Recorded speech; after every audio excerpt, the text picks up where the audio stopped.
Alright, it's Monday night, and we're going to prep some Outlaws of Alkenstar. We're going to prep some Pathfinder. So, last week we started digging into the campaign proper.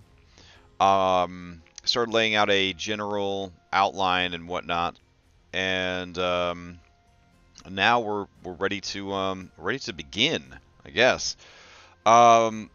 So we're just going to continue where we left off, working our way through the first book.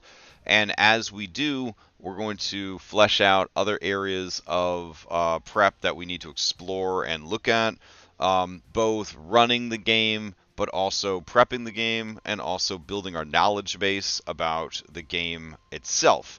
So there's a lot more, in my opinion, to prepping a game than just, running the game out of the book. So that's the kind of stuff we're going to be looking at. All right. So I'm going to start the game on Gosran, the 14th of Gosran, which I don't know what any of the significance of it. Apparently this is in spring. I'm using the official Galarian calendar for this. I guess it hasn't changed much, or maybe it's changed a lot in the 10,000 years since the Pathfinder 1. So we're going to start off by adding a note here, and we're going to say the campaign begins.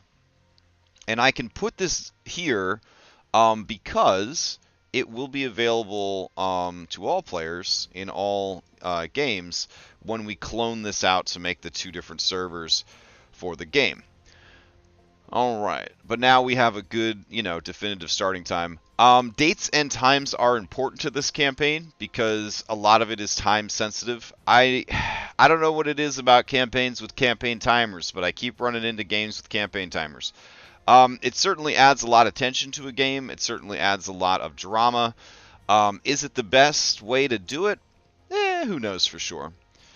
Alright, so on this dashboard, I'm pretty happy with the size of everything.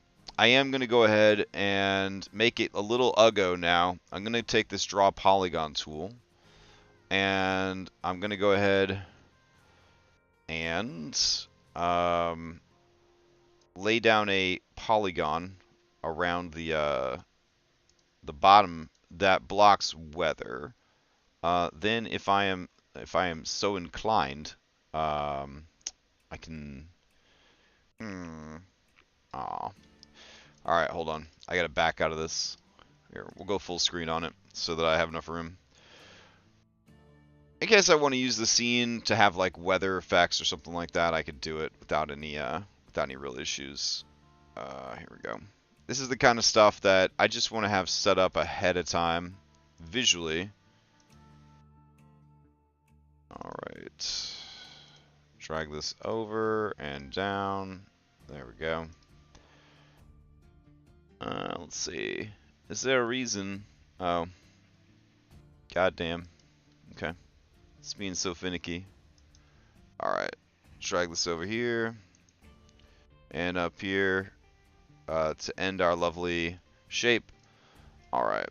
So we're going to block weather on this. That should be working. And then we got to make it invisible. Because players don't want to look at that garbage. Alright.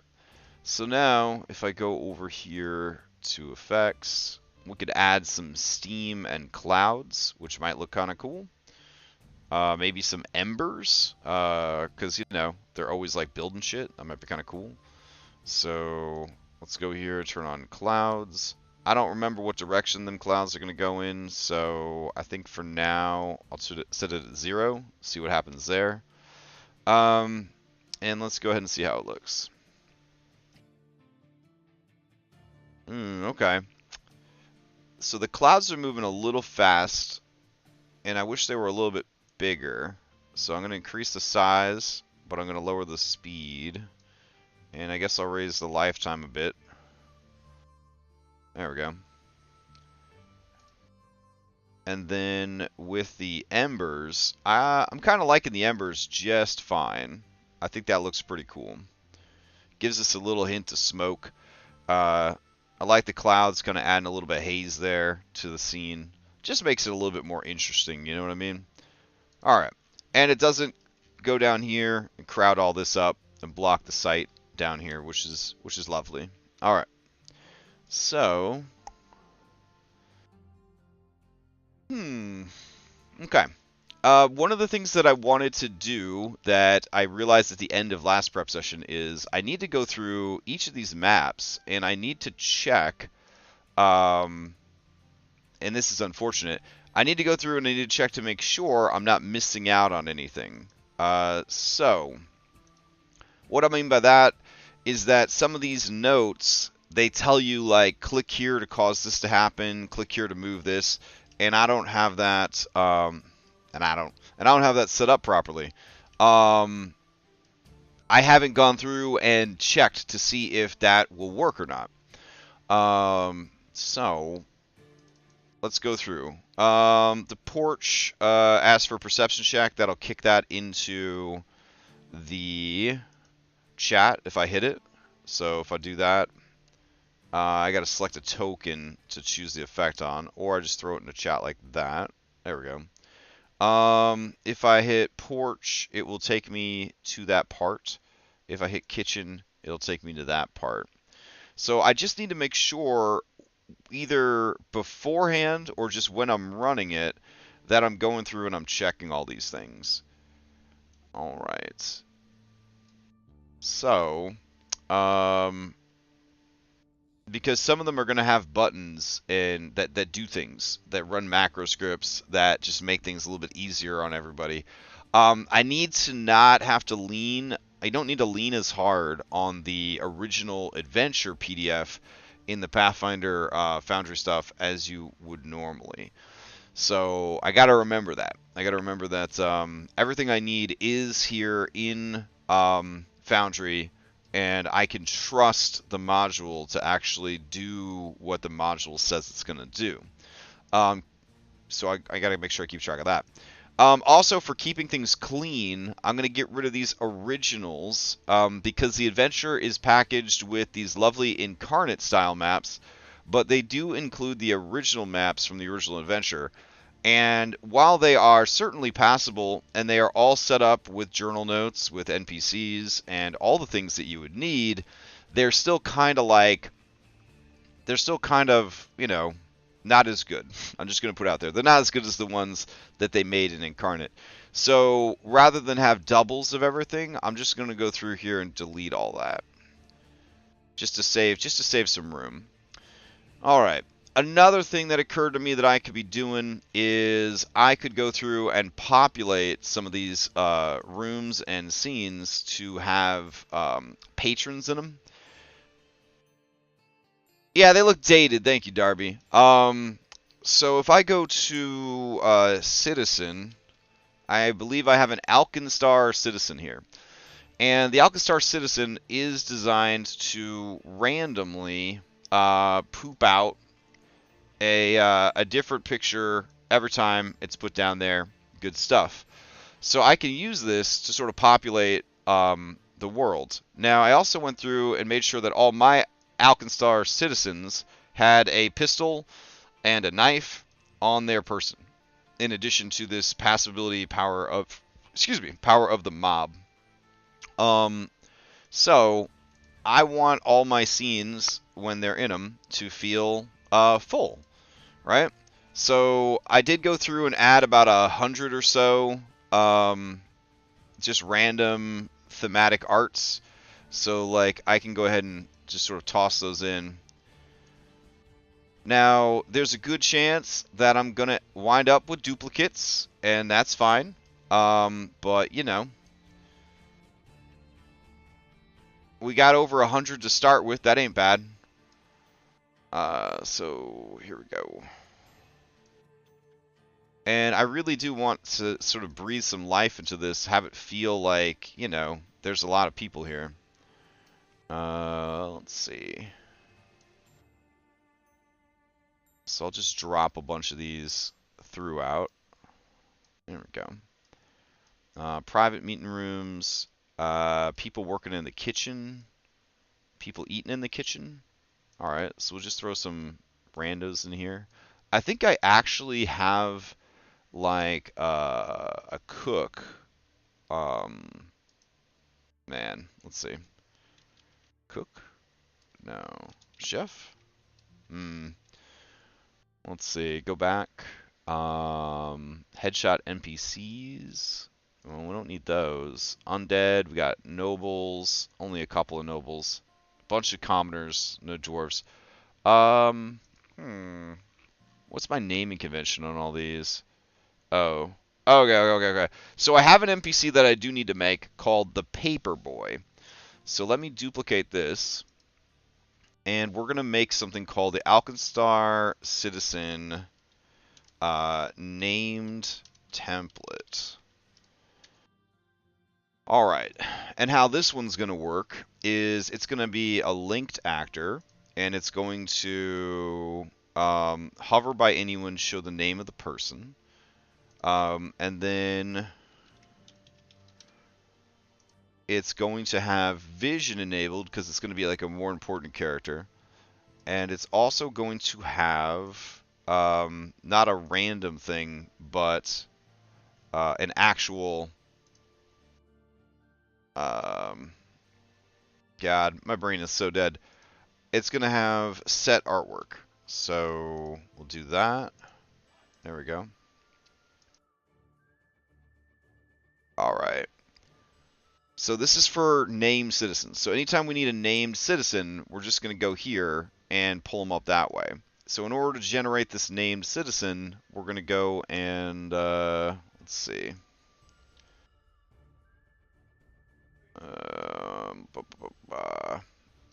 We're going to duplicate this.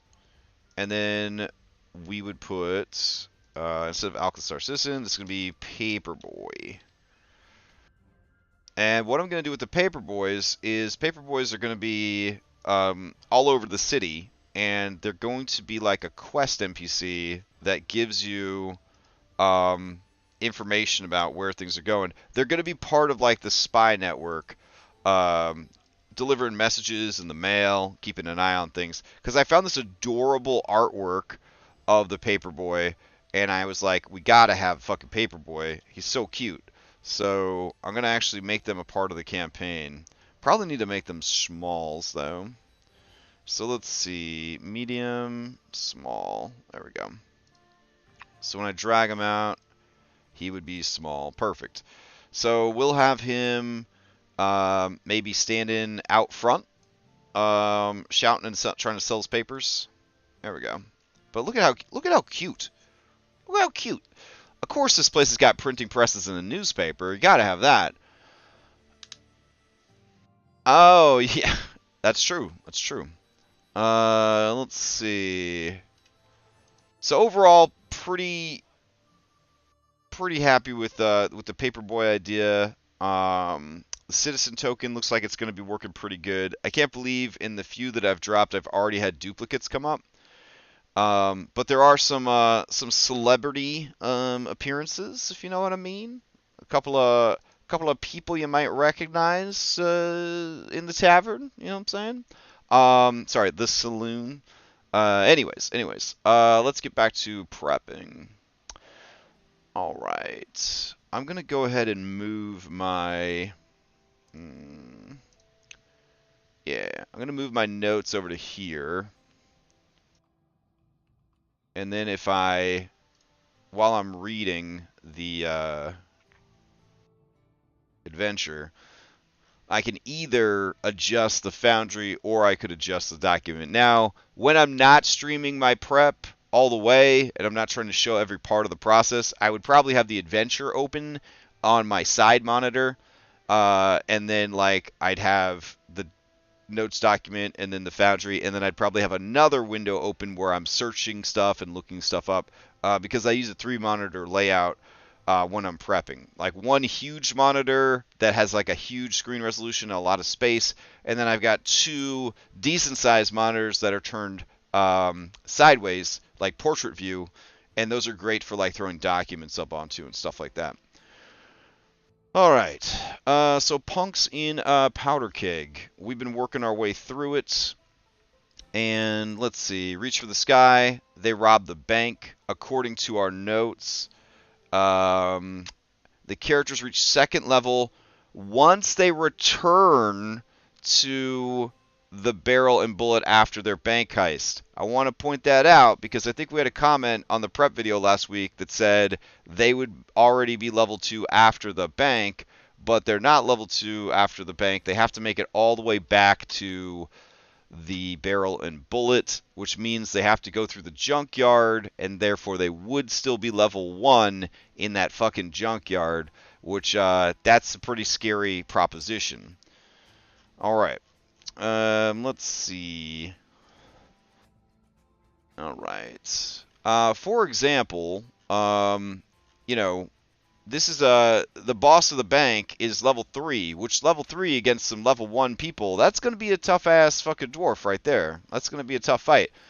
If the dice are kind and they have a gunslinger in the party, gunslinger gets a critical hit, I guess it don't really matter what your CR is and how many hit points you have. You're just dead.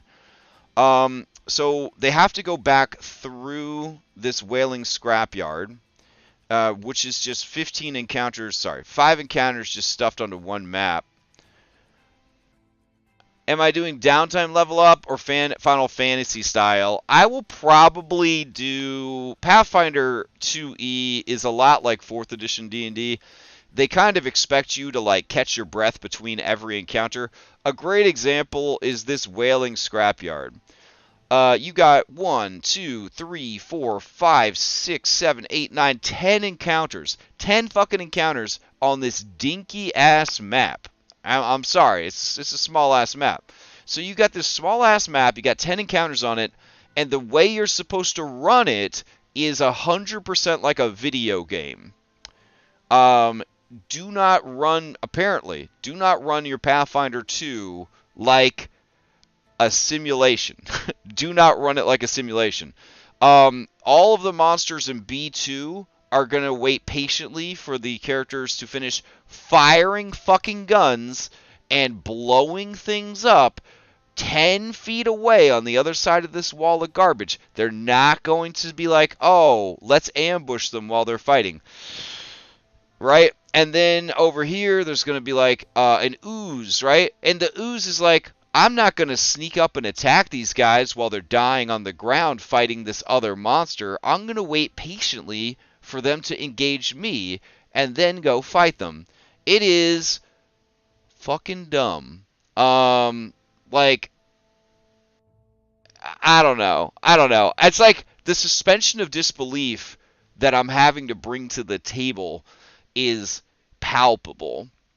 For me to run 10 encounters on a map this small, like, listen, I am going to run this as written, and I'm going to run this as packaged. I paid a decent chunk of change to have somebody else do all the work this time, so I'm going to fucking do it that way. But I am dying inside already thinking about the 9 other encounters that are going to pretend that they didn't hear them fighting the first encounter 10 feet away.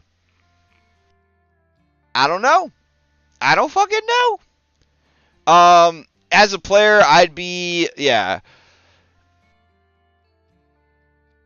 Listen, Carsophota, if that's how it has to be, that's how it has to fucking be. Like, if our actions are attracting the attention of other monsters, then we need to, like, kite the monsters away from those encounters, or the designers need to, like, realistically, I know this is a crazy ask, realistically, like, space out the encounters a bit more?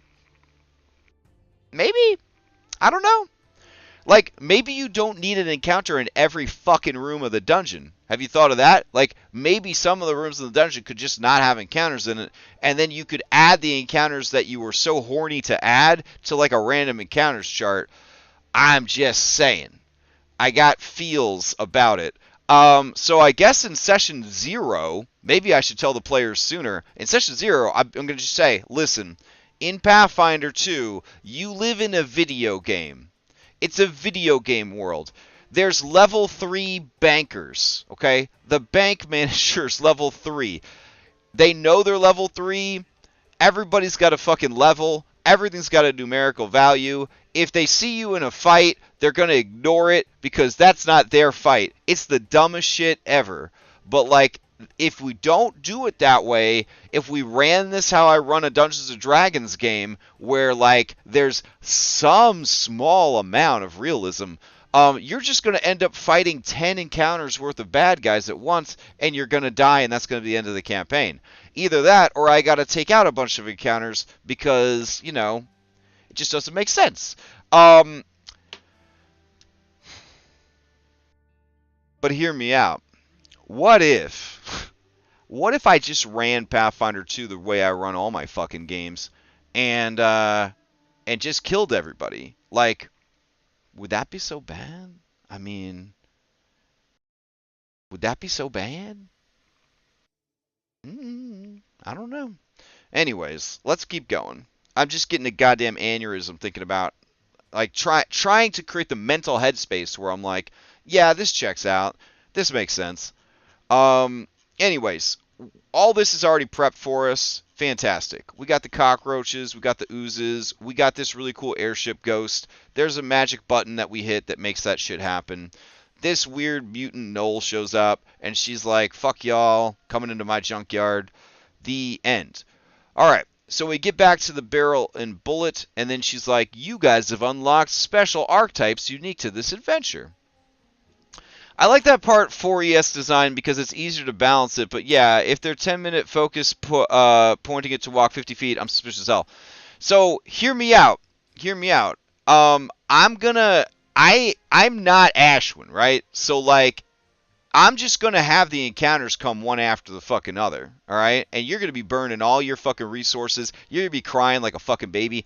You're going to be, like, whoring yourself out trying to get one focus point back. Please, give me 10 fucking minutes to catch my breath. And they could report me to Paizo and the Pathfinder Police, Pathfinder Society. I don't give a fuck. I'm going to run it my way. But I'm still going to honor the adventure. I'm still going to run it as written, obviously. Like, that's the challenge here, is running it as written. I'm not going to change the adventure. We're only 2 prep sessions in, guys. I haven't changed that much. Okay, I haven't changed that much. I just added dinosaurs. That's it. But also, if your players don't know there's encounter gates, they may try to run for it, but in the wrong direction and end up with 2 or 3 encounters at once. Yeah. That's, I don't know what to do. I don't know if I should just completely metagame, be like, you live in video game land, or if we should try to, like, sort it out together. Ideally, I think I just need to own up, like, this is the system we decided to run, and this is how they tell you to run the system. And I just need to explain to the players, like, this is how it is. I don't know. But I know firsthand from playing Abomination Vaults that it's real easy to die real fast. But I kind of do just want to do it my way. I'm just going to want to do it my way. A sloppy, messy, dangerous way. Yeah. Like, signing up for one of my games, it's like signing up to go to the bottom of the ocean in a submarine powered by a Logitech Xbox controller. I'm just saying. I think that actually sums up my Curse of Strahd games pretty well. Anyways, let's continue our prep. So they make it back, and it's a close call. They're back at the barrel and bullet. Popular questions. You could buy discount hats of disguise. New archetype is unlocked. Booyah, baby. We made it to Chapter 2, Run and Gun. Alright. So, this chapter begins... there we go. This chapter begins immediately. I don't know how there's, like, any time to learn one of these archetypes, because, motherfucker, immediately after the events of Chapter 1, the characters have rejoined their patron, Phoebe Dunsmith, in the back room of the barrel and bullet. And she explains their next mission, Mission Impossible style. She knows the characters can quote-unquote get the job done, and she's told them who they're really working for. The government of Alkenstar, Suicide Squad cowboys, essentially. She hires them for a very special job. Escort the famous inventor Vashon Gattlebee to safety. Once the party is ready to proceed, read or paraphrase the following. So, like, we are going right into it. Like, oh, thank you, you made it back. Cool. Time to go save this guy. There is no stopping this train. Just you hop on this adventure and you keep going. They ain't no stopping it. Oh, okay, okay. I'm sorry. Go prep your old one shot. Goodbye. Goodbye. Um, yeah, yeah. It's so video gamey though. All right. So, anyways, she's gonna pace around. She's gonna say, for this next job, the Duchess has asked us for some very precious cargo, and then she slides a broadsheet across the table. I don't know what a broadsheet is, so I'm gonna look that up real quick. All right. What is a broadsheet? A large piece of paper printed on only one side with information. Um, okay. A newspaper with a large format regarded as more serious and less sensationalized than tabloids. Oh, okay. So it's just a piece of paper. All right, cool. Um, it's a poster advertising Vashon Gattlebee's Pyronite exhibition at Blythier College. Is there a handout for this? Let's put a note. Handout for broadsheet. I'm not going to make one, but maybe somebody else has. The poster includes a wood print of a harried man in his 50s, presumably Gattlebee, and some hyperbolic copy promoting the once-in-a-lifetime explosive showcase. Alright, so I'm going to use the commenting tool so that later on, when I'm looking for this, I'm not like, what the fuck was I asking for here? Alright, so anyways, this guy, he did this crazy invention. He showed everybody how he created nuclear flubber. Everybody wants the nuclear flubber. They want to get that nuclear flubber. So here is a fantastic sidebar, Chapter 2 synopsis. To complete this next job for Phoebe Dunsmith, the characters retrieve the wanted inventor, Vashon Gattlebee, from his trap-laden home and then escort him across Alkenstar to the saloon Safe House. Along the way, they stop at the abandoned Yeast of All Brewery so Gattlebee can tie up a few loose ends. All the while, the party must fend off two factions of gangsters hired to kidnap Gattlebee. One faction was obviously hired by the character's rival Mugland, and the other gang's motives are mystery: who hired the powder keg punks, and just how much of a threat are these bomb-slinging arsonists. Beautiful. So we're going to put that synopsis right underneath our Chapter 2 notes because I feel like it's a little wordy, but it at least sums up the chapter. I'm going to say that these Pathfinder nerds are big fans of hearing themselves talk / write, because you could have made a much shorter synopsis than this. That's okay. All right.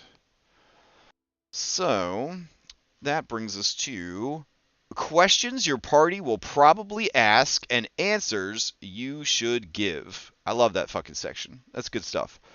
Downtime. The party has 4 days until they need to retrieve Gattlebee from his house. That is important information to know. All right. So, I don't know, pacing-wise, should the downtime be right away, or should the downtime be like... Should she say like, oh, you're back, you work for the Duchess now, we're going to need you to retrieve this dude, but we don't need him for 4 days. That doesn't have like the kind of urgency that I want. So I think that the order of operations here should definitely be they get the downtime first. So party returns from bank mission. All right. Party gets paid. See end of chapter 1. Downtime, the party has 4 days until they are needed. Alright, so then we're going to put patron drops bomb about being Western Suicide Squad. Alright, get some rest, y'all. Alright. So then, the party has 4 days until they need to retrieve Gattlebee from his house, and then we have mission briefing. Alright. At the Barrel Saloon.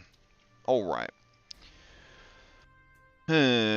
So this is a cool section because yet again they have to decide how they're going to do this.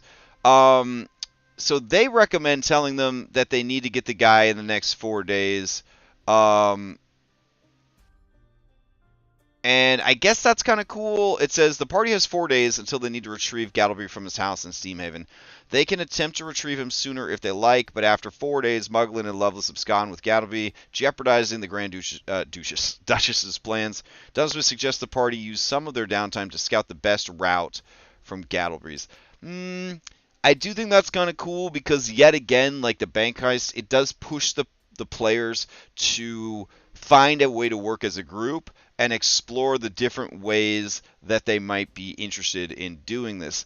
I think it's weird to say we know that there's only 4 days left to get the guy is the problem. Like, again, this is such a video gamey system that it just feels like a fucking video game, right? Because they're like, congrats, mission complete, rewards, and then it's like, next mission, briefing, time period. Like, all of these known values, I get it, right? Like, this is a system that has rules for everything. It appeals to a certain kind of player and a certain kind of person. A person who likes to know all of the information. They like to have all of the values. They like to have all of the information so they can make the most informed and educated decision they possibly can. They don't like anything to be abstract. I'm just not that kind of person. I really don't know if this is the system for me to run a game in because, like, I don't know why I would tell you that you have 4 days left. How do they know that there's 4 days? That's such a weird thing to know. Like, if you don't get them in the next 4 days, guess we ain't gonna get them. Like, the fuck is that? Like, what?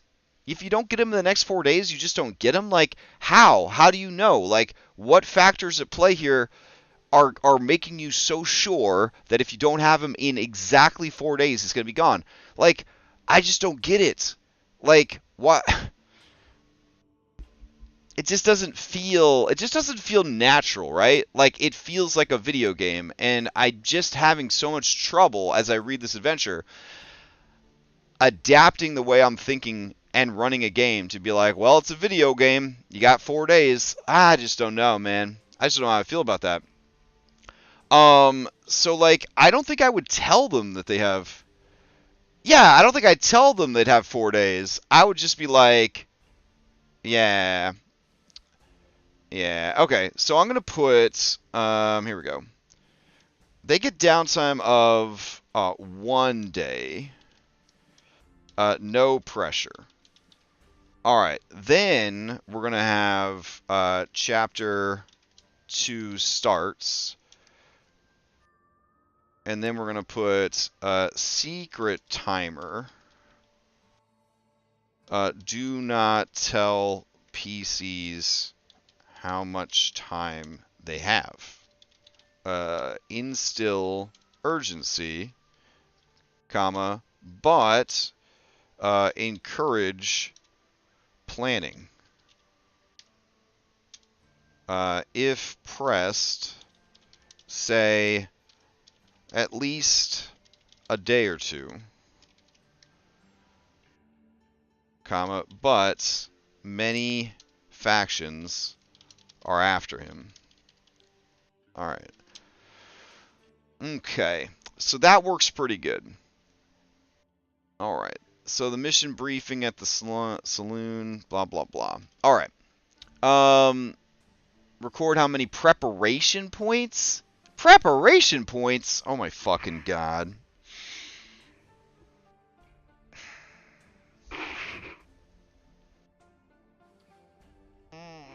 I'm just running a board game. That's all this is. I'm just like running a fucking board game for some kids.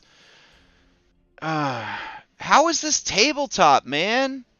This isn't tabletop. This is a fucking board game. Oh my god.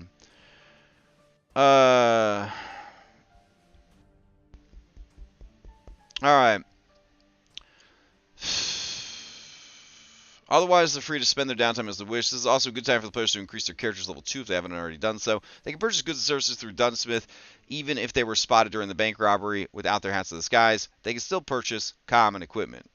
Okay. Each character can spend some or all their downtime casing the streets of Alkenstar. To scout a route, a character can use the following downtime activity. You spend half a day scouting a route from Vashon Gattlebee's house to the Barrel and Bullet Saloon. Roll a DC 15 Athletics, Perception, Society, or Survival check.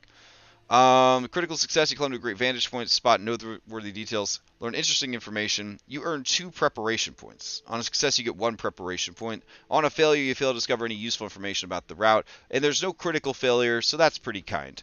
Record how many preparation points each character earns separately during Event 3. Each character can spend preparation points to increase their success while earning chase points. See spending preparation points on page 39 for more details. At the end of their downtime, total the preparation points earned by the characters. For every 2 preparation points they earn, give them one of the following pieces of information in the order presented. Alright, so preparation points, if they earn 2. Gattlebee's house sits away from the road amid an overgrown yard full of sickly, bushy flowers. A small shed sits in front of the house, away from the road. The property is closed with chicken wire fence. The characters who gain information can attempt a DC 20 nature check or crafting check to recall knowledge. Identify a sedum was a unique poisonous flower. If you get 4 or more preparation points, the yeast of all brewery looks like it's been out of business for a while. All the windows are boarded up inside, and the doors are locked. Why would they... Okay. Sure. I guess you would keep track of an abandoned building in case you were bringing somebody that you didn't want the authorities to see. Just seems very convenient that they notice a building that will be a location in the adventure that is to come. I guess that's foreshadowing in writing. I don't know for sure. Preparation points. The best place to cross the Ustradi is an old stone bridge that many locals call Bottleneck Bridge. Vendors set up tents and wheeling carts to trade here during the day. At night, the shield marshals set up a checkpoint on the bridge to reduce schmuggling. 8 preparation points. Near one of the unrented stalls at the Bottleneck Bridge are some cigar butts with gunpowder on the mouthpiece. Knowing they can expect an ambush here, the characters gain +2 circumstance bonus to their initiative rolls at the beginning of Event 2. If you get 10 or more preparation points across all characters, some nearby shops are undergoing renovations. Would be perfect hiding spots for an ambush. An anonymous tip to the shield marshals should get those sites shut down for investigation. If the characters do this or take similar precautions, remove 2 powder keg punk gunners from Event 2 and give them XP as if they had defeated the gunners in combat. But we're using milestones, so okay. 12 plus preparation points. Back alleys and side streets provide alternate routes. Noting this grants characters +2 circumstance bonus to overcome obstacles during the chase event. Jesus fucking Christ. Other activities. You could do some crafting. You could do some gathering of information. You know about these poison flowers. They got their own little side box there. How do you get preparation points other than this one mini game up here? Scouting a route is the only way to get preparation points? Are you fucking serious?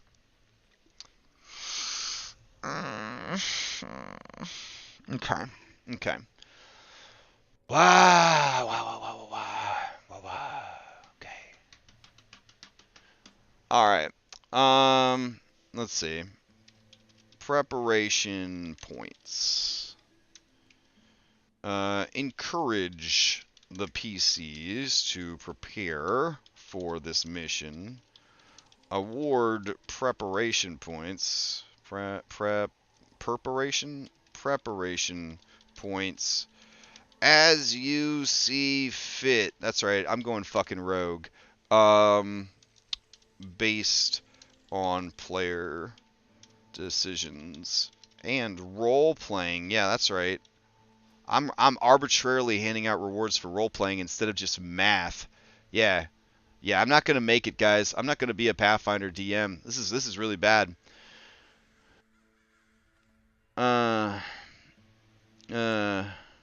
Goddamn, this is rough as hell. All right. Let's see. Gathering information. I do like that the adventure provides all of this information for the prepping. I think that is really, really cool. I just think that there should be other ways to get it than a single mini game involving 3 different skills. I just feel like there should be more to it than that. So we'll see what happens. All right. When we get to Gattlebee's house, assuming they don't do anything intentionally to draw attention, the characters reach the sidewalk in front of Vashon Gattlebee's Steam Haven residence without issue. Getting from the sidewalk to his front door is another matter entirely. All right. Show me how it's another matter entirely. Let's go. Chapter 2, Run and Gun. We have 3 maps for this chapter. Gattlebee's house. Oh, it's cute. Okay. What do you got here? Purple dye trap. You got this right here. We got the poison. You can see the item right away. Any creature that steps off the flagstone path is exposed to the poisonous flowers. That's cool. We got the gate here. It is a hazard. It's got a tripwire on it. We got more poison. We got the shed. All this seems pretty straightforward. Wooden bullet trap. Okay. And then there's this guy. Looks like a fucking Sid from a Final Fantasy game. Alright. Let's see. What else you got, buddy? Wood bullet trap hopper. Traps. Volatile reagents. You got a giant chameleon. Well, that's awesome. A level 3 chameleon. Okay. And then there's this guy. He's a -1 commoner. How did you manage to invent this incredible thing? Other than using plot, bro? You don't have any levels? Why would the banker be level 3, but the guy that invented nuclear flubber is -1? I don't understand. I mean, he's got a +6 to his lore skill, but like the implications there are like kind of crazy.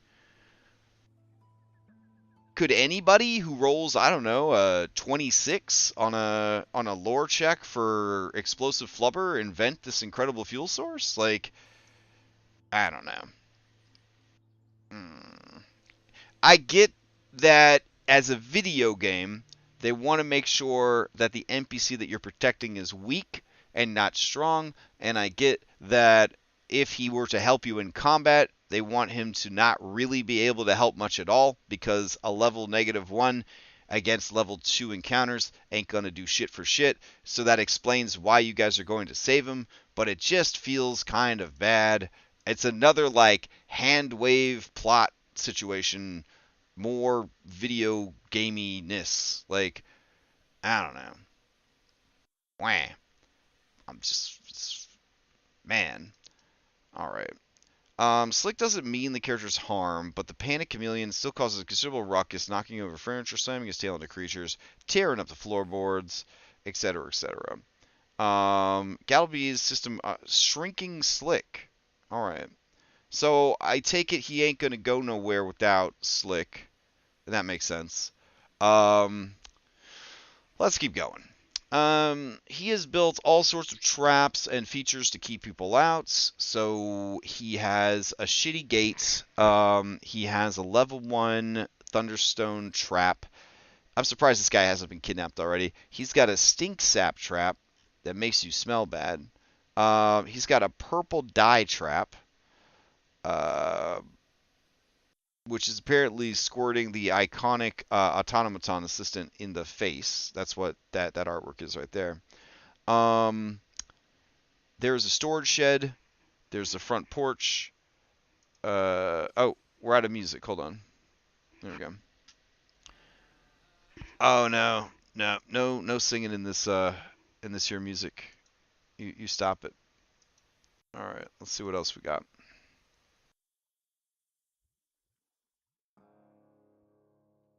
All right. He's got a wooden bullet trap. And let's see. The wooden bullets will they do some damage, non-lethal damage to you. That's cool. All right, he's in his sitting room. He's got his laboratory. You meet him, and what kind of questions would they players probably ask him, and what sort of things would he say? Is there anything you need before we leave? Yeah, let me reset the traps and get slick. Bolts, where did that lizard go? Alright, so then we find this giant lizard who's fucking adorable, and I love every single part of that. Alright, so we need to make him small, I guess. Beautiful.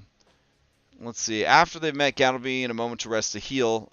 Notice it says, a moment to rest and heal. This is like all the time. How's it going, Enforcer Hound 1? I am being rapidly disillusioned at the idea of running Pathfinder 2E. But it's going great, I guess. I got really good VTT support for it, and it's a good adventure in many ways. I'm just not sure I'm jiving with like the spirit of Pathfinder 2E as a GM. I just don't know if it's my cup of tea. Alright, so he's got this six-legged chameleon, and it creates an event. Before he's ready to leave his house, he wants to find his pet six-legged chameleon, Slick. The character is needn't look hard. The rascally lizard managed to slip into an open bottle of magical growth serum, on which he was experimenting with his, +6 knowledge of alchemy. The sounds of breaking glass and shattering wood precede a calamitous sight. Gattlebee's six-legged chameleon suddenly growing first the size of a cat, then a dog, then a horse, all in a matter of moments. The chameleon, as startled as anyone, smashes through the table and starts going crazy. Gattlebee asks the characters to find the greater shrinking potion somewhere amid the jumble of flasks and vials in his lab and get it into Slick's mouth. What do you do with the murder hobos that just kill this dude's, like... I mean, it won't happen in either of my games. One, because Scarlet would never allow that to happen, and two, because Orf would never allow that to happen. But, like, what about the groups that they just fucking murder this guy's chameleon? Like, do they just... I guess that's that. You coming with me, buddy? I've never tried it coming from 5e. Figured I'd look into it. A friend started me on making a character. He left before we could finish, but I'm interested. I find the system to be quite enjoyable as a player. I am curious how I'm going to feel about running it as a DM. As I learn more about GMing for Pathfinder 2e, I'm not really sure I'm as excited about it as I thought, but maybe we'll find out. Maybe I'm just being a butthole tonight. Probably. Alright, so we've got to get this in there. There's an environmental hazard. I love that. That's good design. Gattlebee's system of organization is arcane, to say the least. One shrinking potion is nestled among dozens of unlabeled vials, beakers, and flasks around his lab. Based on his offhanded description of the potion, it's a greenish, yellow-blue, kind of bubbly. He grunts from his bedroom. A character must succeed a perception check, DC 20, which ain't that bad, but let's see. To see and find the potion. Alternatively, a character can spend 3 actions to thoroughly test the most likely potions using a crafting check. Oh, that's kind of cool. Either way, on a success, the character locates the shrinking potion necessary to counteract his growth. Finding the potion is the easy part. Getting the panic lizard to ingest the liquid is another thing. Character trained in alchemical bombs, oh my god, can make a ranged attack roll against Slick to throw the potion into his mouth. If a character readies this strike and designates his tongue strike as the trigger, the character gains +2 circumstance bonus to the attack roll. A character who can't throw bombs can get the potion into his mouth if the lizard becomes grabbed or restrained. To do so, that's a big lizard to restrain. Alright, so they have all the skill checks, all the angles covered here. If Slick dies, this is what I was wondering, Gattlebee's attitude towards the characters changes to unfriendly, and he doesn't offer to help them, offer them the below items to help them with their mission. If the character saves Slick, Gattlebee offers the party a bundle of helpful alchemical items. He gives them 3 lesser Tanglefoot bags, 2 moderate Thunderstones, 5 lesser antidotes, a moderate cognitive mutagen, and 2 minor elixirs of life. Goddamn. If the character's killed his pet, he gruffly gives the party only the 2 minor elixirs of life. Well, I said I'd run the adventure as is, but like... you ain't killing this fucking lizard in my game. So if lizard dies, characters can get fucked. No prizes. Alright. let's continue. All right. Event number 2. This is the one at the bridge where you get the bonuses or whatever. The characters soon arrive at Bottleneck Bridge, a famously inefficient crossing that's nevertheless the only option the party has to get Gattlebee to the yeast of all Brewery. The characters may or may not suspect they're about to be ambushed by gangsters hoping to abscond with Gattlebee. One of the Gattlebee's admirers and self-proclaimed rivals, an alchemist named Shoma Lyserius, hired some local troublemakers to kidnap Gattlebee for him. They are called the Powder Keg Punks, and they belong to a local gang known for its pyrotechnic mayhem on the streets, frenzied moves at the dance hall called the Hotfoot Hippodrome, and their explosive temper of their colorful monkey goblin leader. They sound fantastic. Shuma learned the character's mission and instructed the punks to wait at Bottleneck Bridge to intercept the party and kidnap him. In Chapter 3 of this adventure, the characters must track down Shoma to end his schemes, but for now, they don't know who the punks work for. You could read Shoma's backstory. Shoma has his own backstory! Holy shit. That's pretty cool. On page 90. Do I need his backstory to run this encounter? This encounter might be easier for the characters depending on how much information they gathered about their route. Once the party deals with Slick and starts their trip across Alkenstar with Gallery in tow, read or paraphrase the following. This is the only reliable route. It's not railroading. It's just the most obvious route. And that's the one we have a map for. And that's what's going to happen, buddy. Let's see. From what I'm reading, it's a complicated run. It seems like there's a bunch of unnecessary actions for literally everything, including walking around during a free action, probably. Though I just probably don't understand it all. I ain't gonna lie, man. It is a lot. All the people out there that might try to tell you that Pathfinder 2e is simple and easy, they're probably like electrical engineers. Everything's easy to them. Don't listen to those people. This is a very complicated system, and it's at least as complicated, and in many ways more complicated than 5th edition D&D. The benefit of this system over 5th edition D&D is that they do have rules for everything, so there's less pressure on the DM to make up answers for all the rules that never got finished. So I do like it in that way. It's less organic than 5th edition, but in many ways that can be kind of a godsend. If you're a DM who doesn't like making up rules and having to arbit rules all the time, if you're a player who doesn't like being at the mercy of whatever your DM decides is the right call, Pathfinder 2e provides a much safer and more stable, like, rules-heavy environment. I don't think that a lot of rules is necessarily a bad thing. Yeah.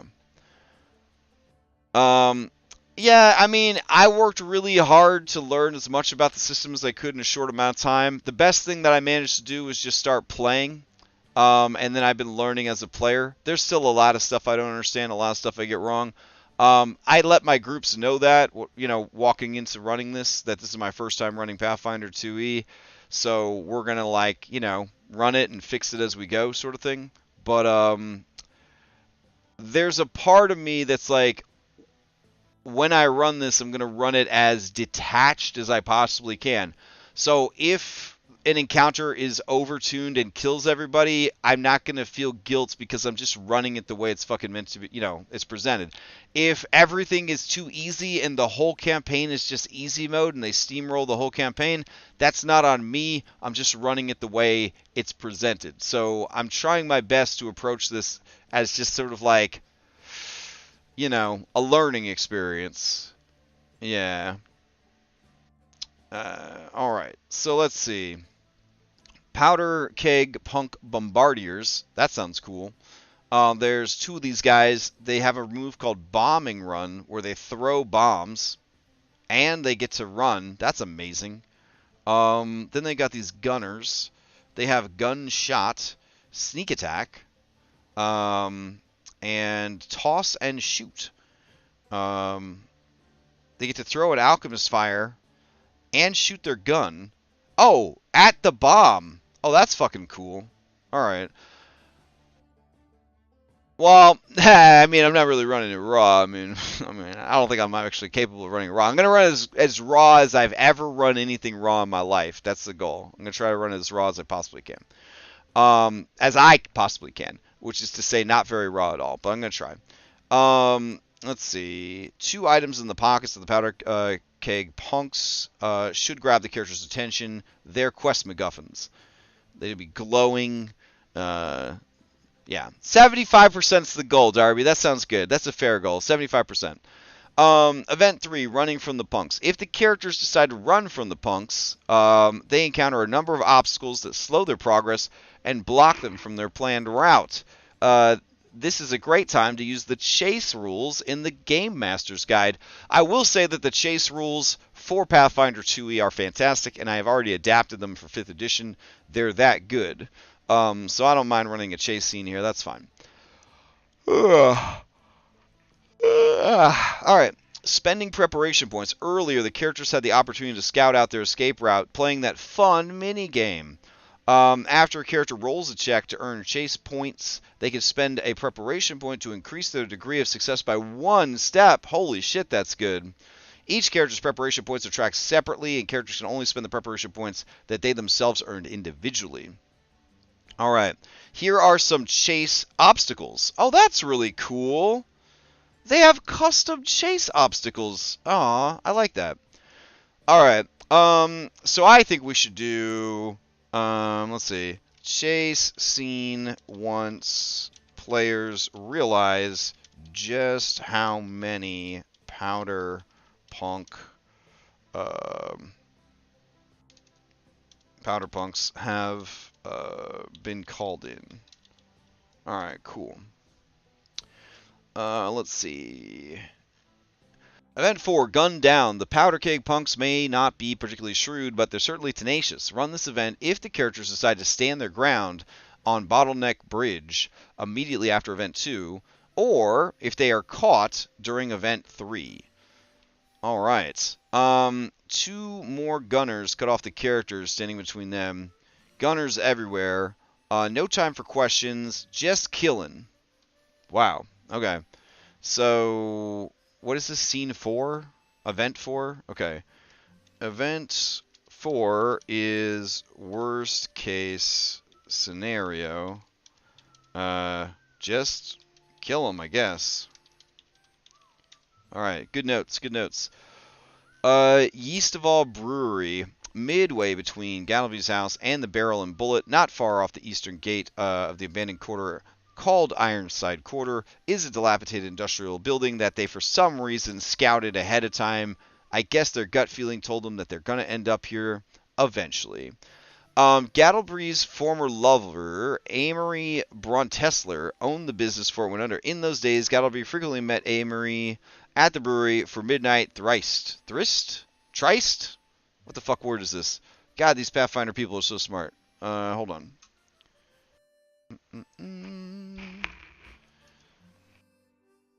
Tryst. Oh, tryst, like Tryst Marigold. Okay. Let's see. A private romantic rendezvous between lovers. Okay. Why don't you guys just have sex at your house? Like, why would you have sex in an abandoned brewery? I'm a little confused. My understanding is that everybody in the setting's like super open about like Alphabet Club kids. So if these 2 dudes wanted to bang in their own fucking house, why are they going to a brewery? Do they don't want the lizard to watch them? It doesn't make any sense. All right. Well, they ended their relationship on bad terms. As part of the terms of their agreement, Gattlebee demanded the Grand Duchess of mercenaries escort him to the brewery before taking him to the saloon. He didn't specify why he was going there. When the party arrives at the brewery, Gattlebee's old flame stands alone at the front doors, ready to meet them. Why? Alright, a middle-aged dwarven woman. Oh, it's a lady, too. So, like, it's just an interracial relationship. Why are you meeting at a... Alright, whatever. Her arms crossed over her chest, shuffles to meet her, an affected swagger in his step. That's embarrassing. He extends a hand ambiguously to shake hers, or to offer a half-hearted embrace, and they exchange whispered words, presses something small into his palm, strides forward to the street, and continues on. Okay. Gattlebee unlocks the brewery's front door, steps aside after you. No one's checked on this place in months. Do I need to know that he used to, like, hook up with his girlfriend here? Why is that included in the adventure? Alright, hold on.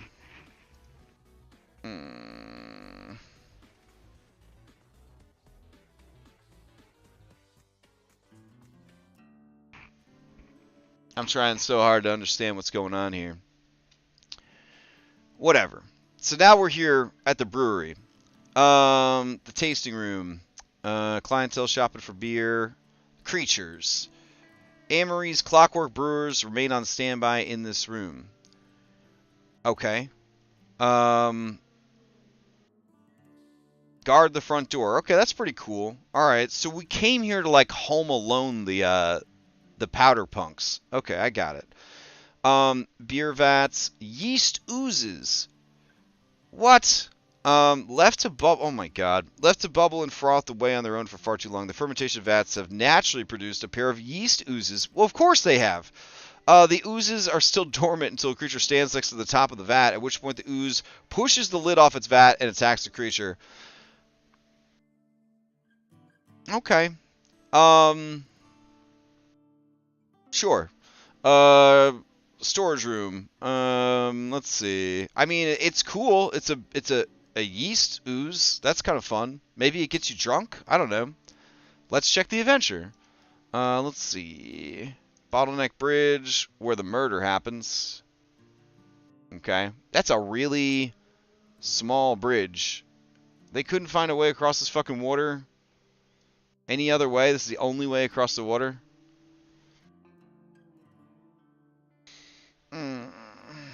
Okay. Now here's the thing. Here's the ignorance of me being a 5th edition player. I look at this much water and I don't understand what the problem is. You have never tried to swim. You've never tried to swim in Pathfinder 2e. You might as well just throw yourself into fucking hot lava. It is the most deadly shit in the whole world. Like, anything that you try to do in this game that does not involve walking 25 feet in a straight line is going to get you killed.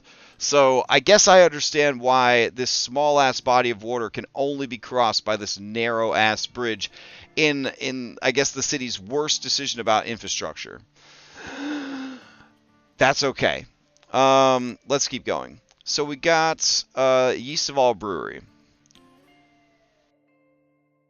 And what do we got up front in the Yeast of All Brewery? We have a stupid roof that I can't see. There we go.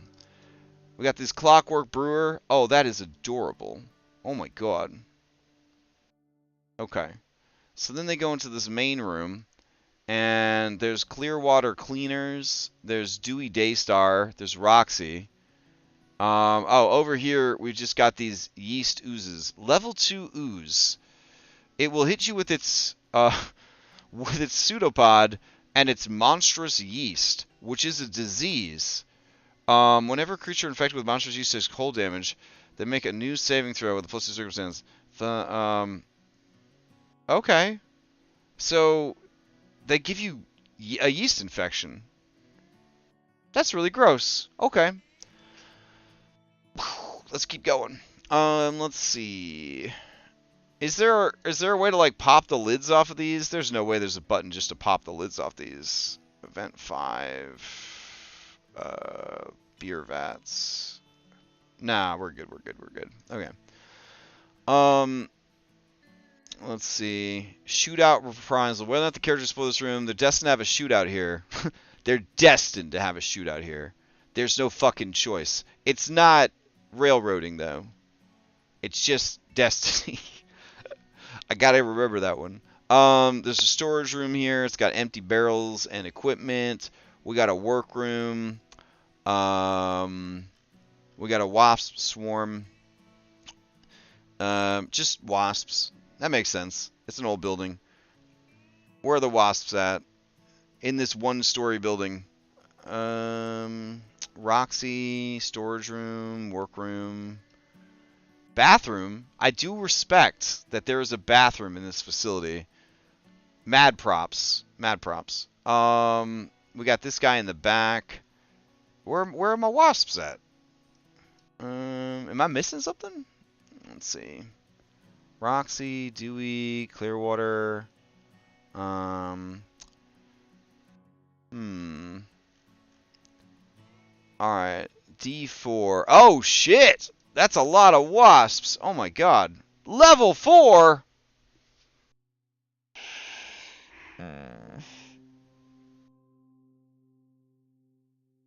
That's a very strong group of wasps. Oh my god.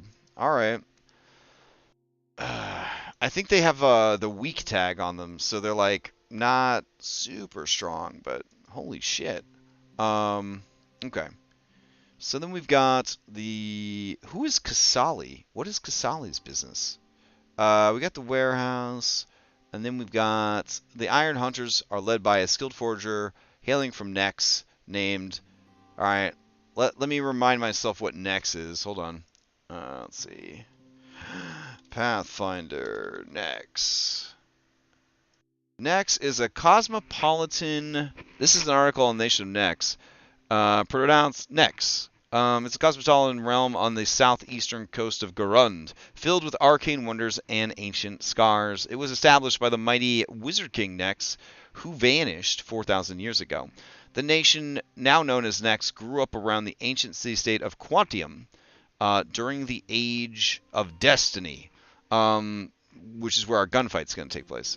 The ambitious, blah, blah, blah, gained control of the Quantum, subjugated the people. They are the ones who are at war with Geb.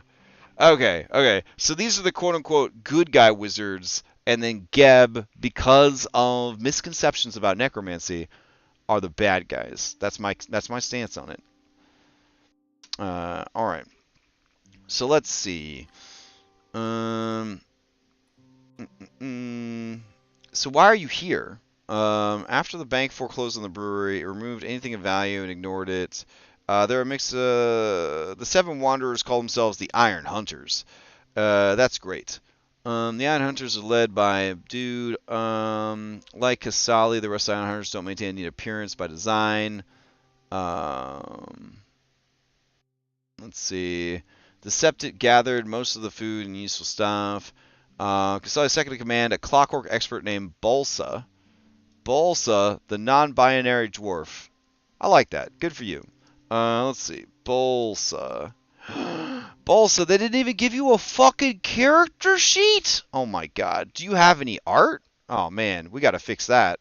Alright, let's see. Alright, we'll add that to our list. Bolsa. Non-binary dwarf was not given art. The audacity. Also 5 more Nex jabrones. Need arts and tokens. Okay. Let's see. Kasali found a set of keys. Man, I don't need you to explain how you got into a fucking building. Oh my god. They are afraid of the wasps. Well, I am too. He refuses to lead his group into the brewery until the Clockwork Brewers are taken care of. As long as the characters are amiable, the Iron Hunters respond in kind. Though their initial attitude towards the party is indifferent, blah, blah, blah. He carries 2 minor elixirs of life for emergencies. He gives these elixirs to the party if his attitude is improved to helpful. Okay, so if you are not a Pathfinder person, you're probably wondering, what does this fucking mean if his attitude is improved to helpful? So in Pathfinder, because they live in a video game, everything is a video game. So you don't actually, like, role play to and have like in-character discussions and like do ad-lib acting and play Dungeons and Dragons. You actually just roll a bunch of fucking dice to like move numbers in a different direction. So Kasali is going to start at a certain point, and then which would be indifferent, and then the party using actual skills and abilities will roll dice against his brain stats to make him friendly.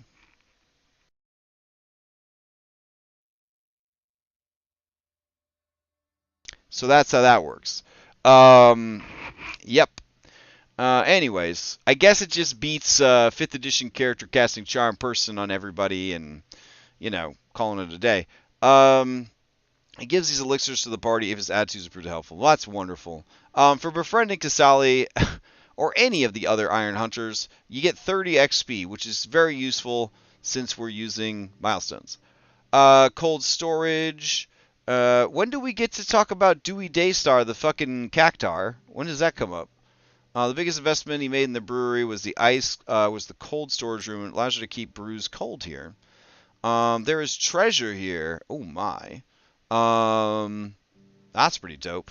Okay, you could steal the refrigeration system power source, and then it functions as a wand of chilling spray. Oh, that's pretty fun. Alright. If you help him get all of his belongings, you get more useless experience points. Alright. Event 5, the cleaners clean. When the characters are ready to leave the brewery, or after they've completed an 8-hour extended rest and 1 hour of daily preparations, they get ambushed by the Clearwater cleaners. For fuck's sake. Okay. So the Clearwater cleaners are like, boss, I found him, but it looks like they're camping. And then the boss is like, well, if they're camping, you gotta wait until they finish their 8-hour rest. But boss, one of them's playing a cleric. They're gonna need 1 hour to prepare their spells. And then the Clearwater cleaner's like, well, obviously we'll wait another hour so that they can prepare their spells for the day. What do you think we are? Monsters? Oh, wait, even the monsters do that in this campaign setting. Whew.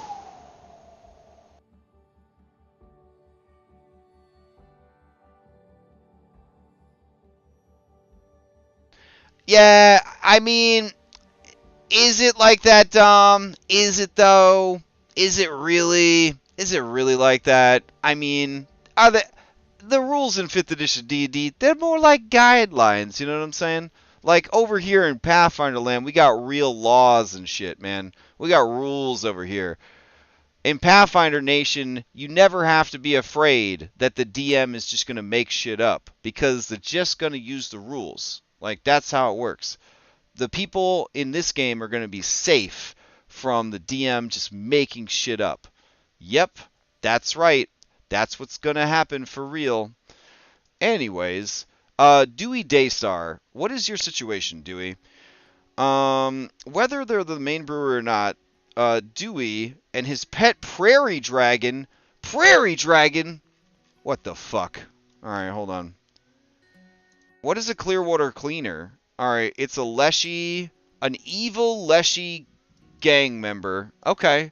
What is a Prairie Dragon? Oh, it's got a little tumbleweed. Oh my god, it's so fucking cute. Oh my god. I love it so much. Fuck. Let me... Oh my god, it's so cute! Oh, alright, I forgive everything I've complained about this whole prep session is forgiven. This is fine. This is okay. Everything's fine now.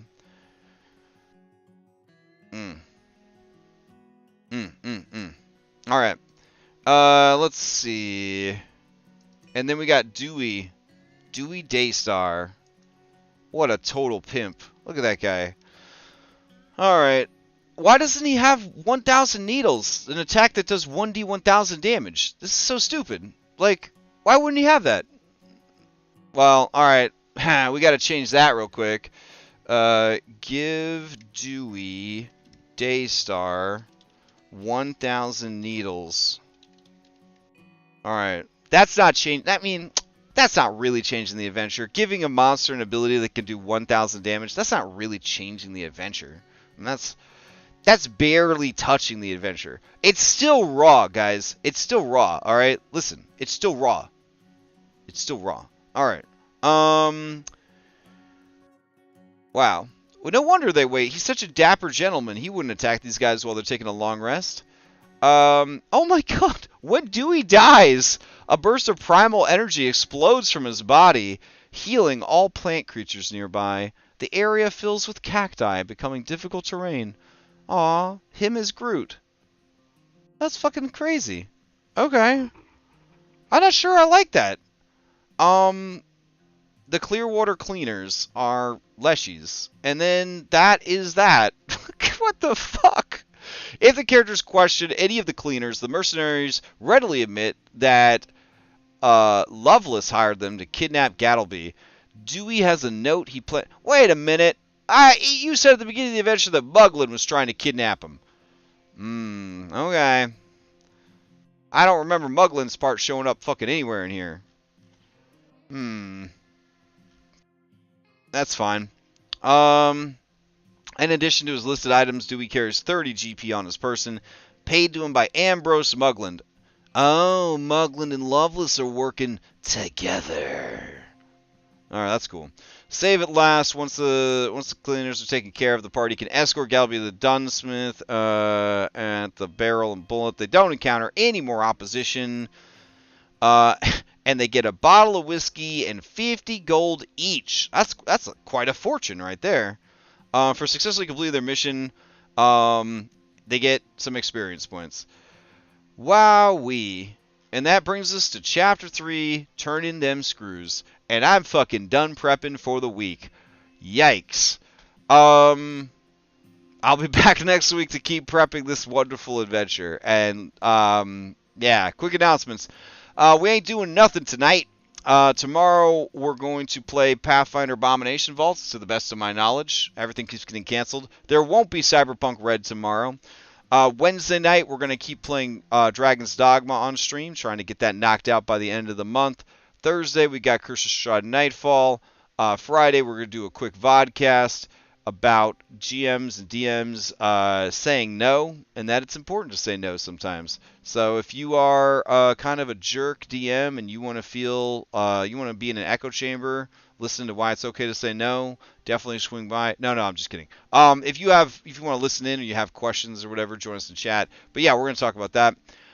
Saturday we're going to do Red Hand of Doom. Sunday morning we're going to do Curse of Strahd Daybreak. Sunday night Mythic Odyssey. And Monday we'll be back here to do more prep. I hope everybody enjoys the rest of their week. Stay safe, stay healthy, all that jazz, and I'll see you next time.